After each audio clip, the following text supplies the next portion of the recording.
പരിശുദ്ധ പരമദിവ്യകാരുണ്യത്തിന്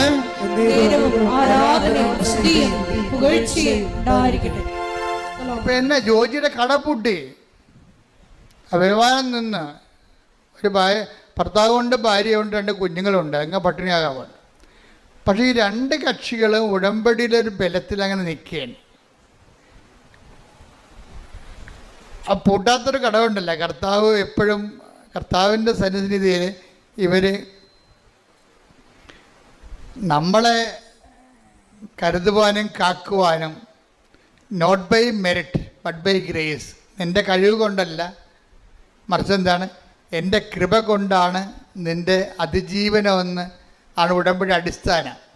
അതുകൊണ്ട് തന്നെ വൈഫും ഹസ്ബൻഡും വളരെ സീരിയസ് ആയിട്ട് തന്നെയാണ് ഉടമ്പടി ജീവിതം മറന്നിട്ടില്ല. അവർക്ക് നല്ല ബോധമുണ്ട് അവർ ഉടമ്പടിയിലാണെന്ന്. അതുകൊണ്ട് ദിവസവും ജോജി പറയണ, ഞാൻ പണ്ടൊക്കെ ഇങ്ങനെ പള്ളിയിൽ പോകുമെങ്കിൽ ഇന്ന് പോണ പോലെ പോകത്തില്ലായിരുന്നു.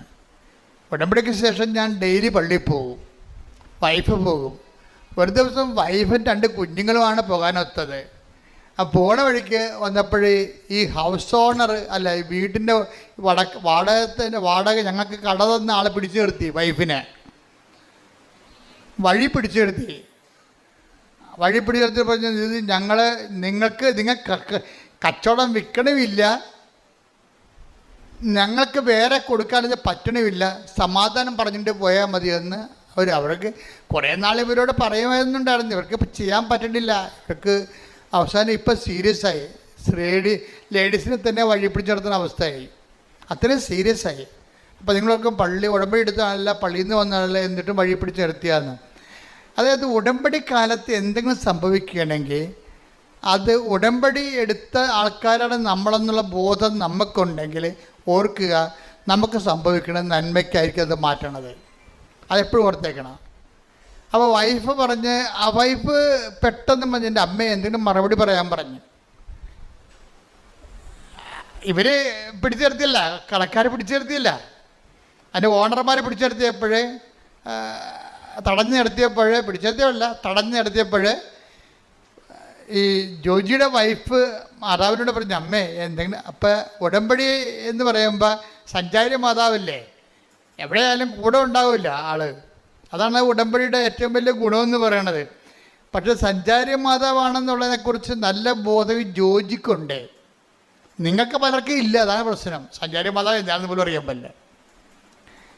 സഞ്ചാരി മാതാവെന്ന് പറയണത് ഉടമ്പടി എടുക്കുമ്പോൾ ദൈവം നൽകുന്ന ഓഫറാണ്. മനസ്സിലായില്ലേ? I come with you wherever you go, അതാണ് ഓഫർ എന്ന് പറയണത്. പുറത്ത് നാട്ടുകാർ ഓഫർ എന്ന് പറയുന്നത് നമ്മളത് എന്താ പറയും, വാഗ്ദാനം എന്ന് പറയും. 2 ഒന്ന് തന്നെയാണ്. പുറത്ത് ആൾക്കാർ പറയണത്, കച്ചവടക്കാർ പറയണത് ഓഫർ എന്നാണ് പറയണത്. കർത്താവിൻ്റെ വചനത്തിന് നമുക്ക് വരുന്ന പ്രയാസങ്ങൾ അതിജീവിക്കാൻ വേണ്ടി ദൈവം തന്ന ഇൻസെൻറ്റീവിന് ബൈബിൾ പറയണ പേരെന്താണ്? പ്രാമിസ്. എന്താണ്? വാഗ്ദാനം. ഇപ്പോൾ ഒരു വാഗ്ദാനത്തിലൊരു സംഭവമാണ്. എന്താണ്? I will come with you wherever you go, നീ എവിടെ പോയാലും ഞാൻ നിൻ്റെ കൂടെ ഉണ്ടാകും. അപ്പോൾ അതിൻ്റെ അകത്ത് അതങ്ങനെയാണ് സഞ്ചാരി മാതാവ് ഉണ്ടാകണത്. അമ്മയുടെ മധ്യസ്ഥയിലല്ല ഉടമ്പടി എടുത്തിരിക്കണത്. അതുകൊണ്ട് അമ്മ നിൻ്റെ സങ്കടങ്ങളുടെ കാലത്ത് ഏത് സമയത്ത് ആ പ്രശ്നങ്ങളുള്ള കാരണം അമ്മ നിൻ്റെ കൂടെ 25 hours ഉണ്ടാവും. അതാണ് ഈ മുല്ലപ്പൂ മണവും മഴവില്ലും പലതരത്തിലുള്ള ആൾക്കാർക്ക് പല പല അനുഭവങ്ങൾ വരണില്ലേ. അത് എന്തുമാത്രം അനുഭവങ്ങളാണ് വരുന്ന ആൾക്കാർക്ക്. അതാണ് സഞ്ചാരി മാതാവ്. അപ്പോൾ ഇതിൻ്റെ ഈ ജോജി ഭയങ്കര ഇതിൻ്റെ ഒരാളാണ്. കാര്യം അമ്മ സഞ്ചാരി മാതാവാണെന്ന് വളരെ വ്യക്തമായിട്ട് വിശ്വസിച്ച് ജീവിക്കുന്ന ഒരാളാണ്. അത് വൈഫിനും അറിയാം. അപ്പം അമ്മ ഇവർ തടഞ്ഞു നിർത്തുമ്പോൾ പറയും, അമ്മേ ഇതിനൊരു മറുപടി ഇപ്പം പറയണം എന്ന് പറയും. കാര്യം ഞങ്ങൾക്ക് മനസ്സിൽ മറുപടി. അപ്പം അവർ പൈസ വന്നിട്ട് പോയാൽ മതി എന്നാണ് പറയണത്. ഉടനെ അമ്മ അവൾക്കൊരു മറുപടി കൊടുക്കും, പറയാം, മനസ്സിൽ തോന്നിക്കും, പറയും. അവൾ നട്ടല്ലോട് പറയും, പിന്നെ ഞങ്ങളുടെ പകുതി നിങ്ങളുടെ കയ്യിലില്ലേ, അത് പകുതിയോളം വരും നിങ്ങൾക്ക് തരാനുള്ള വാടക ഇനത്തിൽ. പിന്നെ അത്രയും പകുതിയോളം ഞങ്ങളുടെ മെഷീനറീസ് അതിൻ്റെ അകത്തുണ്ട്, ഇൻസ്ട്രുമെൻറ്റ്സ്, ഉപകരണങ്ങൾ അതിൻ്റെ അകത്ത് കിടപ്പുണ്ട്. അത് നിങ്ങൾക്ക് ആവശ്യമുള്ള എടുത്തോ, നിങ്ങളുടെ വിലക്ക് നിങ്ങൾക്ക് എന്തുമാത്രം കാശ് തരാനുണ്ട് അത്രയും ഉപകരണങ്ങൾ ആ കടയുടെ അടുത്ത് കിടപ്പുണ്ട്, അതെടുത്തിട്ട് ബാക്കി ഇങ്ങോട്ട് തന്നാൽ മതി എന്ന് പറയും. So okay, clear. ആ ഒരു സ്പോട്ടിൽ അതായത് ഈശോ പറഞ്ഞിട്ടുള്ളതാണത്. എന്താണ്? നിങ്ങൾ ന്യായാധിപന്മാരുടെ തിരുസന്നിധി ചെല്ലുമ്പോൾ എന്ത് പറയണം? Take the word of God. ശ്രുതികട ഹല്ലേലൂയ ഹല്ലേലൂയ ഹല്ലേലൂയ ഹല്ലേലൂയ ഹല്ലേലൂയ. മത്തായി 10:19. മത്തായി 10:19. അവർ നിങ്ങളെ ഏൽപ്പിച്ചു കൊടുക്കുമ്പോൾ പറഞ്ഞ അവർ നിങ്ങളെ ഏൽപ്പിച്ചു കൊടുക്കുമ്പോൾ എങ്ങനെ പറയണമെന്നോ എന്ത് പറയണമെന്നോ നിങ്ങൾ ആകുലപ്പെടേണ്ട. നിങ്ങൾ പറയേണ്ടത് ആ സമയത്ത് നിങ്ങൾക്ക് നൽകപ്പെടും. കൈയടിച്ചുകൊണ്ട് ശ്രദ്ധിക്കട്ടെ. ഹല്ലേലൂയ ഹല്ലേലൂയ ഹല്ലേലൂയ.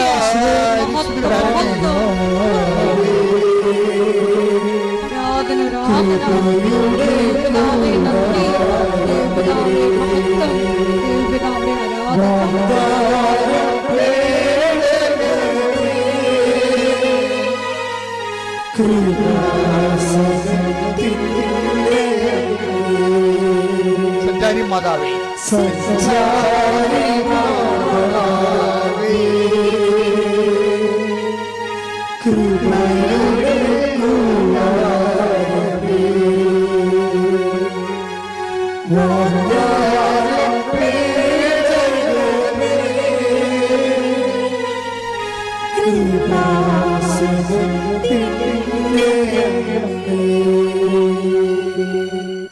അതാണ് അച്ഛൻ ആദ്യമേ പറഞ്ഞത്. ഉടമ്പടിയിലായിരിക്കുമ്പോൾ നമുക്ക് ഉടമ്പടി ഒരു ബോധമാണ്. എന്താ ബോധം? നമ്മൾ എവിടെ ചെന്നാലും മുൻകൂട്ടി പറയേണ്ട കാര്യങ്ങളില്ല. ആ സമയത്ത് അറിവ് നൽകുന്ന സഞ്ചാരി മാതാവ് നമ്മുടെ കൂടെയുണ്ട്. അതുകൊണ്ടാണ് ജോജിയുടെ വൈഫ് പറഞ്ഞത്, അമ്മ ഇവിടെ ഉണ്ടല്ലോ, ഈ പെരുവഴിയിലാണെങ്കിൽ അമ്മ ഉണ്ടല്ലോ, ഇവരോട് സമാധാനം പറയാൻ പറയും. പെട്ടെന്നാണ് സമാധാനം പറയാം. ലൈറ്റ്നിങ് മിന്നൽ പോലെ സമാധാനം പറയാം. അവരവരുടെ വഴിക്ക് പോകും. അവരുടെ വഴിക്ക് പോവുകയും ചെയ്യും. 3 ദിവസത്തിലുള്ള സാധനം റൈറ്റ് ഓഫ് ആകും. എല്ലാ കാര്യങ്ങളും പെട്ടെന്ന് ഇമ്മീഡിയറ്റ്. അപ്പോൾ ഇത്രയും നമ്മൾ ബലമുള്ളവരാണെന്ന് ഓർക്കണം. അതുകൊണ്ടാണ് ഞങ്ങൾ ഉടമ്പടി നിങ്ങൾ ഉഴപ്പരുതെന്ന് പറയണതും. ഉടമ്പടി ഒരു ടെക്നിക്കലായിട്ടുള്ള ആക്ടിവേഷൻ അല്ലാതെ, ഇപ്പം മൊബൈൽ ആക്ടിവിറ്റി ചെയ്യത്തില്ലേ, ആ ബട്ടൺ കുത്തി ഈ ബട്ടൺ കുത്തി ഇങ്ങനെ കുത്തി സേവ് ചെയ്ത് സെൻഡ് ചെയ്ത്, അങ്ങനെയുള്ള മെക്കാനിസം അല്ല ഉടമ്പടി. ഉടമ്പടി എന്ന് പറയുന്നത് ഒരു ജീവിത രീതിയും ഒരു ബിഹേവിയറിസമാണ്. Covenant is not a mechanism but a behaviourism. Behaviourism ഒന്നും അങ്ങോട്ട് പറയാൻ പറ്റത്തില്ല. ഒരു ബിഹേവിയർ ലൈഫാണത്. ദൈവത്തിന് തോന്നണം. നമ്മൾ ഉടമ്പടി നമ്മുടെ പെരുമാറ്റം കണ്ടാൽ ദൈവത്തിന് തോന്നണം നമ്മൾ ഉടമ്പടിയിലാണെന്നുള്ളത്. പ്രാർത്ഥിക്കുക. കർത്താവായ ദൈവമേ, ഉടമ്പടി ജീവിതമെന്ന പെരുമാറ്റ രൂപങ്ങളിലേക്ക് ഞങ്ങളെ പരിവർത്തനം ചെയ്യിക്കണമേ.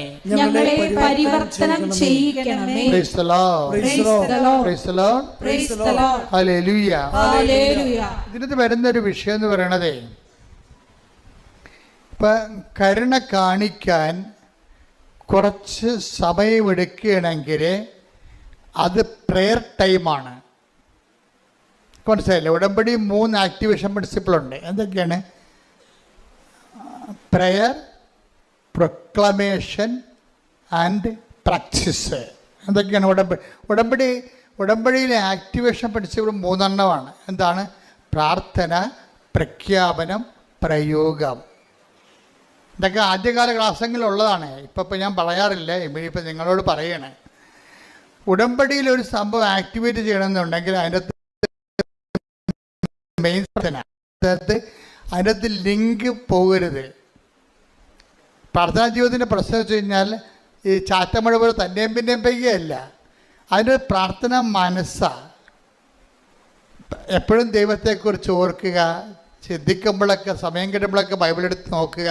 അതിനാണ് 1/2 മണിക്കൂർ ബൈബിൾ എന്ന് പറഞ്ഞാൽ ഒറ്റ ശ്രദ്ധ വായിക്കാനുള്ളതല്ല. 2 മിനിറ്റും 3 മിനിറ്റൊക്കെ വായിച്ചാൽ മതി. അത് ബൈബിൾ തന്നെ എടുത്ത് വായിക്കണമെന്നില്ല. ബൈബിൾ ഉണ്ടെങ്കിൽ ആ മൊബൈൽ ഓൺ ചെയ്തിട്ട് ബൈബിൾ വായിച്ചാൽ മതി. നമുക്കുള്ള സാധ്യതയെല്ലാം പ്രയോജനപ്പെടുത്തണം ഇപ്പോൾ ആൾക്കാർ. കാര്യം ഉടമ്പടി എടുത്തിരിക്കുന്നതിനകത്ത് ഞാൻ മനസ്സിലാക്കിയിരിക്കുന്നത്, ഒരു 90% പേരും എബോവ് ആവറേജ് എഡ്യൂക്കേഷനുള്ള ആൾക്കാരാണ്. Above average. അപ്പോൾ അവർക്കിതെല്ലാം ആക്ടിവേറ്റ് ചെയ്യാൻ പെട്ടെന്ന് കഴിയും. അതുകൊണ്ടാണ് വെടിക്കെട്ട് സാക്ഷ്യങ്ങളൊക്കെ അവർ പറയുന്നതിൻ്റെ കാര്യത. എല്ലാ കാര്യങ്ങളെക്കുറിച്ചും അവർക്ക് അതിനെക്കുറിച്ച് തിട്ടമായിട്ട് കാര്യങ്ങൾ അറിയാം. അപ്പം അതുകൊണ്ട് നിങ്ങൾ ഈ കാലം നമുക്ക് നൽകുന്ന എല്ലാ സാധ്യതകളും ദൈവത്തിൽ ജീവിക്കാൻ വേണ്ടി നിങ്ങൾ പ്രയോജനപ്പെടുത്തണം. Praise the Lord. ഹല്ലേലൂയ. അപ്പം ജോജിക്ക് ജോലിയില്ലാതെ നടക്കുകയല്ലേ. അപ്പം ജോജിയുടെ ഒരു പ്രശ്നമുണ്ട്, ഗുരുതരമായ ഒരു പ്രശ്നമുണ്ട്. ഈ കടയുടെ പ്രശ്നം മാത്രമല്ല, വേറെ ഒരു പ്രശ്നമുണ്ട് പുള്ളിക്ക്. പുള്ളിക്ക് പുറത്തൊന്നും ജോലി കിട്ടത്തില്ല. ഇതുപോലെ കടയെ കൃഷിയൊക്കെ ചെയ്യാനേ പറ്റത്തുള്ളൂ. നാട്ടുകാർ ആരും ഒരു കമ്പനിക്കാരും ജോലി കൊടുക്കത്തില്ല. കാര്യം വെച്ച് കഴിഞ്ഞാൽ ഇയാളുടെ SLC ബുക്ക് കിട്ടിയപ്പോൾ മൊത്തം തെറ്റാണ് അഡ്രസ്സ്. ആ SLC ബുക്ക് വായിച്ചാൽ വീട്ടുപേര് തെറ്റാണ്, ഇനിഷ്യൽ തെറ്റാണ്, അയാളുടെ പേരും തെറ്റാണ്. ഇയാളെ ആ SLC കാലം തൊട്ട് ഈ മനുഷ്യൻ ഇയാളുടെ ജീവിതത്തിൽ വന്ന ശാപമായ പോലെ വന്ന സംഭവമാണ്. അത് കാരണം ഇത് തിരുത്താൻ വേണ്ടി RDOയിൽ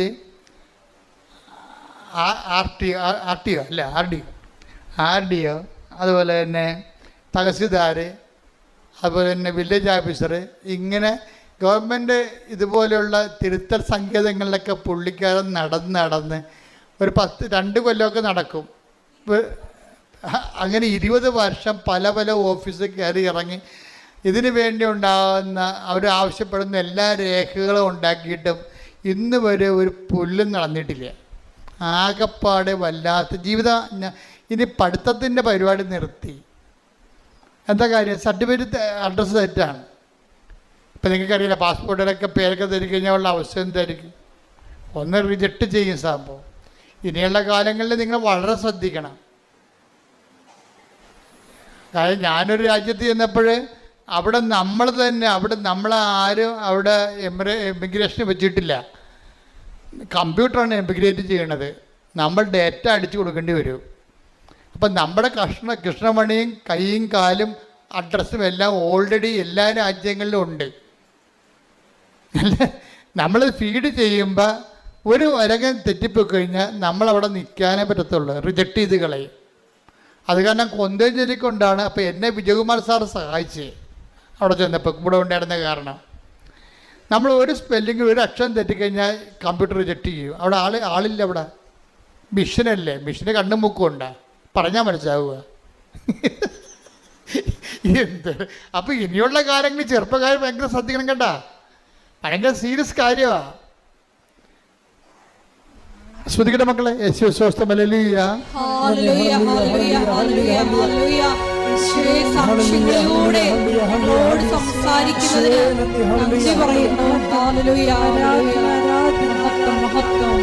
കൃപാസനം പ്രസാദനാഥാൻ്റെ പ്രത്യക്ഷീകരണത്തിൻ്റെ സാക്ഷിയാക്കി യേശുനാമത്തെ എന്നെ എൻ്റെ കുടുംബത്തെ ഉയർത്തിയതിന് മാതാവിനും തിരുക്കുമാരനും നന്ദി പറയുന്നു.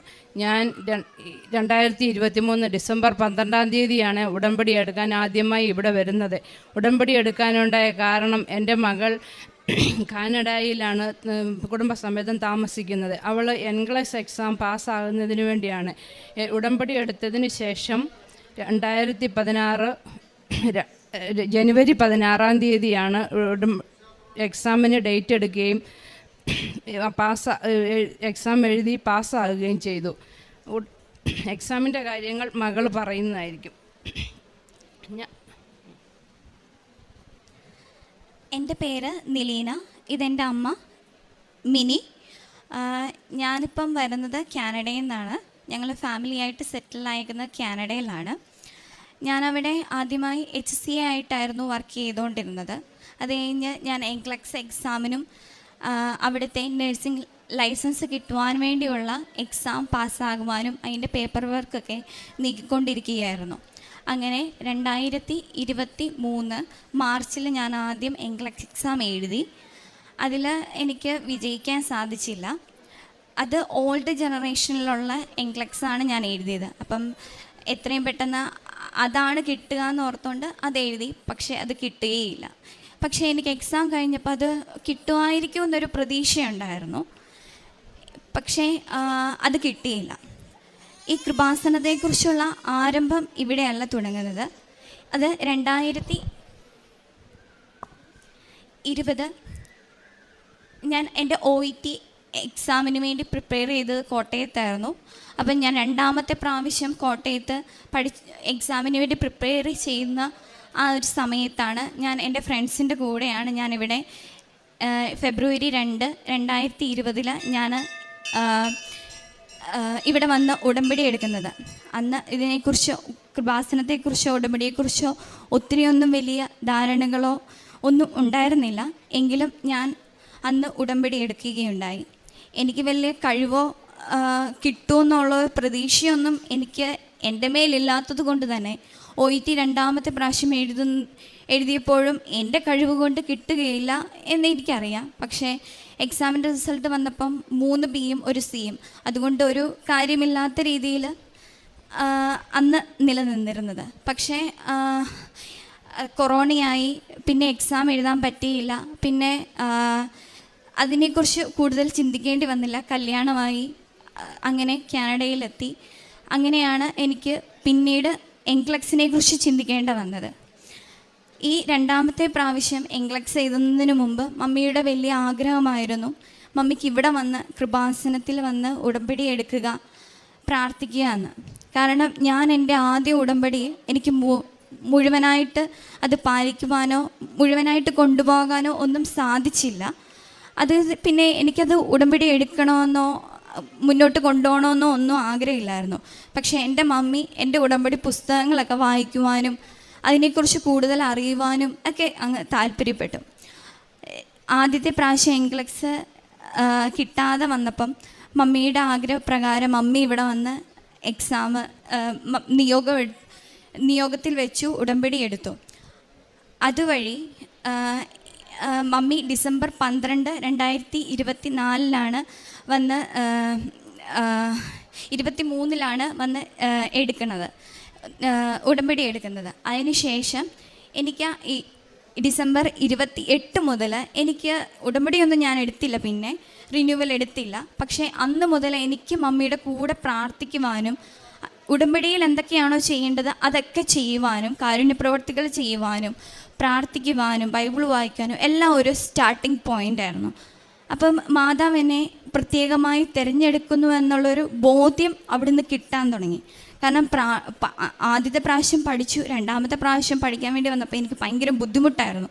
കാരണം എനിക്ക് പഠിച്ചിട്ടൊന്നും കയറുന്നില്ല, കിട്ടുകയില്ലായിരിക്കും എന്നൊരു പ്രതീക്ഷയോ അല്ലെങ്കിൽ അങ്ങനെ ഒരു ചിന്തയൊക്കെ ആയിരുന്നു. പക്ഷേ എന്നാൽ മമ്മി ഉടമ്പടി വെച്ച് പ്രാർത്ഥിച്ചതിൻ്റെ ഫലമായി എനിക്ക് ജാനുവരി 16, 2024 എഴുതിയ എൻ്റെ എക്സാം എനിക്ക് വിജയിക്കാൻ സാധിച്ചു. ആ ഒരാഴ്ച എക്സാം പോകുന്നതിന് മുമ്പ് ഒരാഴ്ച ഏറ്റവും സ്ട്രഗിൾ നിറഞ്ഞ ഒരു ആഴ്ചയായിരുന്നു. കാരണം എൻ്റെ കൊച്ചിന് വയ്യാണ്ടായി, അതുപോലെ തന്നെ മമ്മിക്ക് വയ്യാണ്ടായി. എനിക്ക് തന്നെ എക്സാം എഴുതാൻ പറ്റത്തില്ല, മമ്മിയെ കൂട്ടുവേണം, കാരണം കൊച്ചിനെ ഹാൻഡിൽ ചെയ്യാൻ വേണം.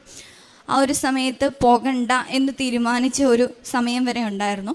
എന്നാൽ മാതാവിൻ്റെ പ്രത്യേക ഇടപെടലും ഉപ്പിൻ്റെയും നേർച്ച വസ്തുക്കളുടെയും കാശുരൂപത്തിൻ്റെയൊക്കെ ബലത്തിൽ എക്സാം പോയി എഴുതി. മമ്മി എന്നെ ഉടുമ്പടി തൈലം വരച്ച് ഉപ്പിട്ട് അവിടെ നിന്ന് പ്രാർത്ഥിച്ചു. ഒരു അമ്മയുടെ പ്രാർത്ഥനയുടെ ഫലം പരിശുദ്ധ അമ്മയും ഈശോയും ഏറ്റെടുത്തു എന്ന് എനിക്കതിലൂടെ ഒത്തിരി മനസ്സിലാക്കി തരാൻ ഇടയായി.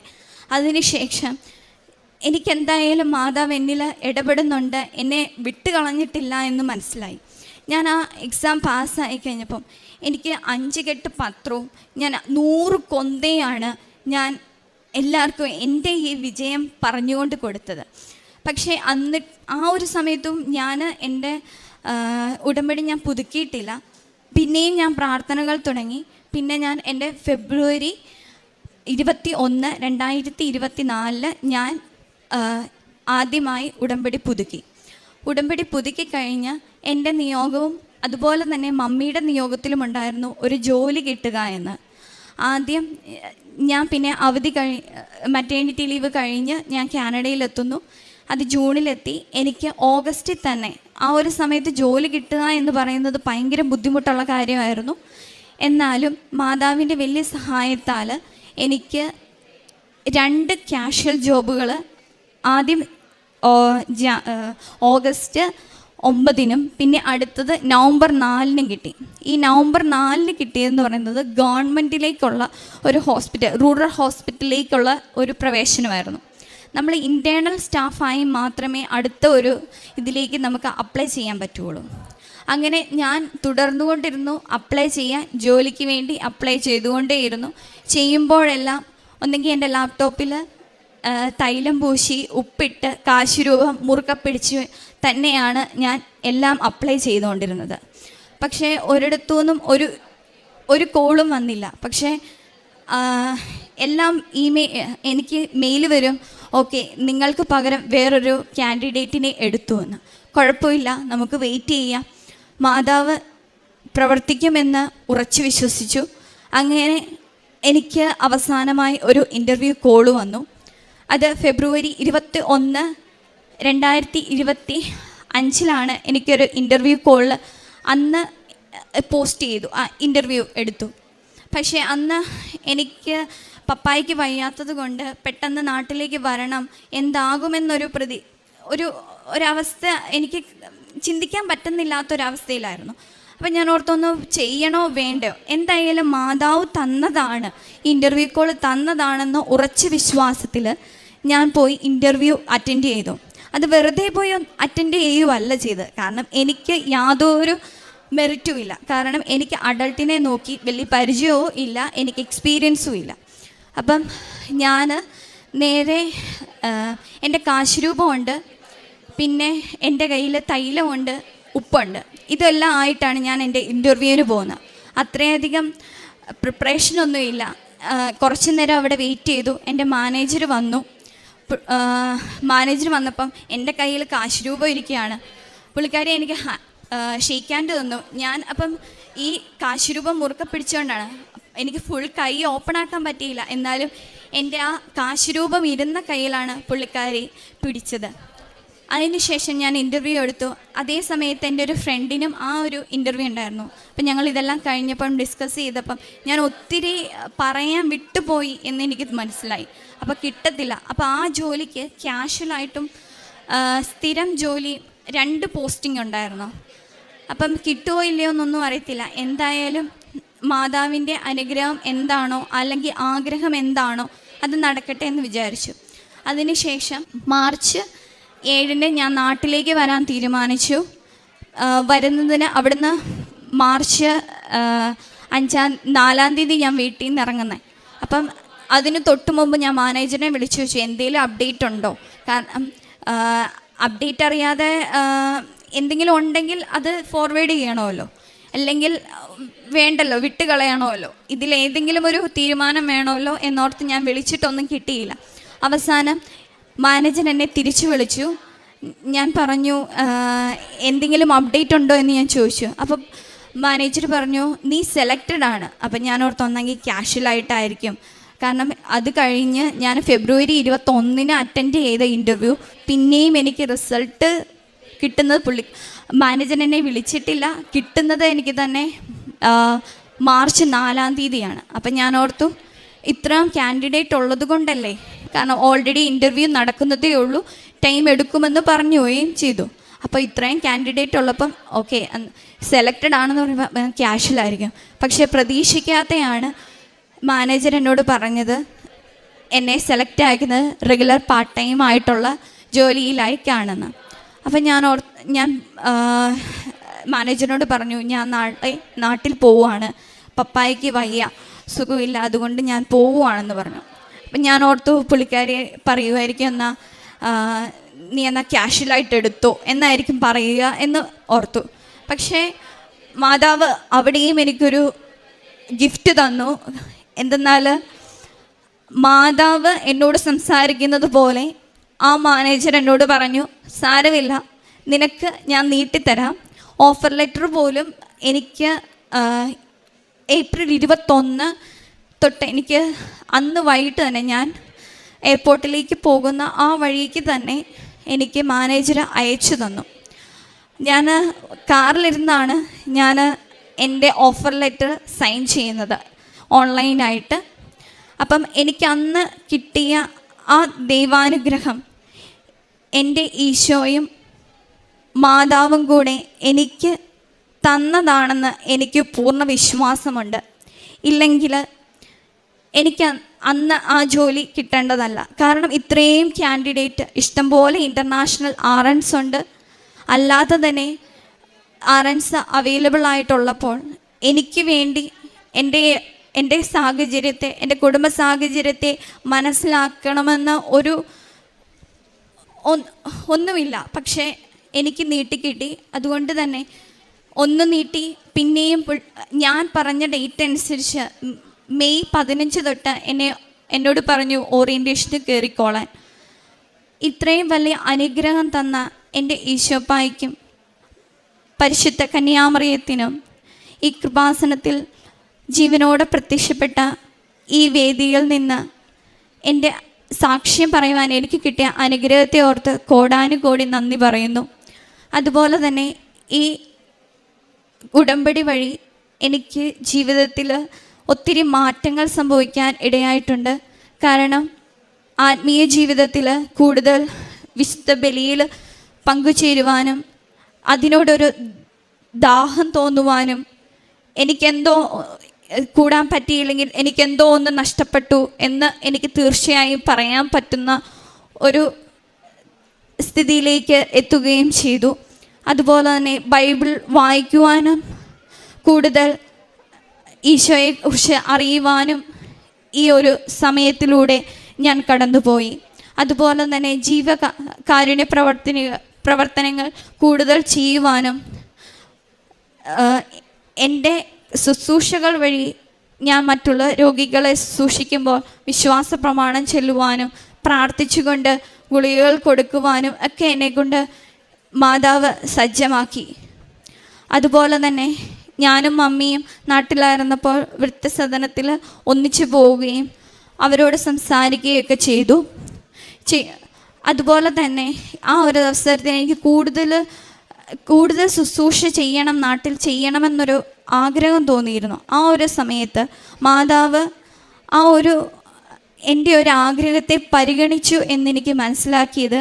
കാരണം ഓരോ വർഷവുമാണ് കാനഡയിൽ RN ലൈസൻസ് പുതുക്കേണ്ടത്. അപ്പം പുതുക്കുമ്പം 300 hours മിനിമം വേണമെന്നൊരു റൂള് പ്രഖ്യാപിച്ചു. ആ ഒരു റൂള് പ്രഖ്യാപിച്ചു കഴിഞ്ഞപ്പം എനിക്ക് ഒരു ലോങ് ടൈം കയറി ഒരു സർട്ടിഫിക്കറ്റ് എടുക്കണമെന്നൊരു ഇത് വന്നു. അപ്പം എനിക്ക് കൂടുതൽ ഒരു മാതാവ് പറയുന്നതായിട്ട് തോന്നി. കാരണം വേറെ എവിടെ പോയാലും നമുക്ക് കൂടുതൽ ശുശ്രൂഷ ചെയ്യാൻ പറ്റുന്ന ഒരു മേഖലയാണ് വൃദ്ധസദനങ്ങൾ. അപ്പം ഞാൻ എൻ്റെ തൊട്ടടുത്തുള്ള ഞാൻ എന്നും അല്ലെങ്കിൽ ഞങ്ങൾ പൊക്കോണ്ടിരുന്ന ആ വൃദ്ധസദനത്തിൽ പോവുകയും 1 മാസത്തോളം അവർക്ക് ശുശ്രൂഷ ചെയ്യുവാനും ആ ഒരു വഴി എനിക്ക് മാതാവും ഈശോയും ഒരു സാഹചര്യം ഒരുക്കി തന്നു. കുഞ്ഞതും വലുതും ആയ എല്ലാ അനുഗ്രഹങ്ങൾക്കും നേർച്ച വസ്തുക്കളിലൂടെയും കാശ് രൂപത്തിലൂടെയും എല്ലാം എനിക്കായി എൻ്റെ കുടുംബത്തിനായി തന്ന എല്ലാ അനുഗ്രഹങ്ങൾക്കും കോടാനുകോട് നന്ദി അർപ്പിച്ചുകൊണ്ട് എൻ്റെ സാക്ഷ്യം ഇവിടെ സമർപ്പിക്കുന്നു.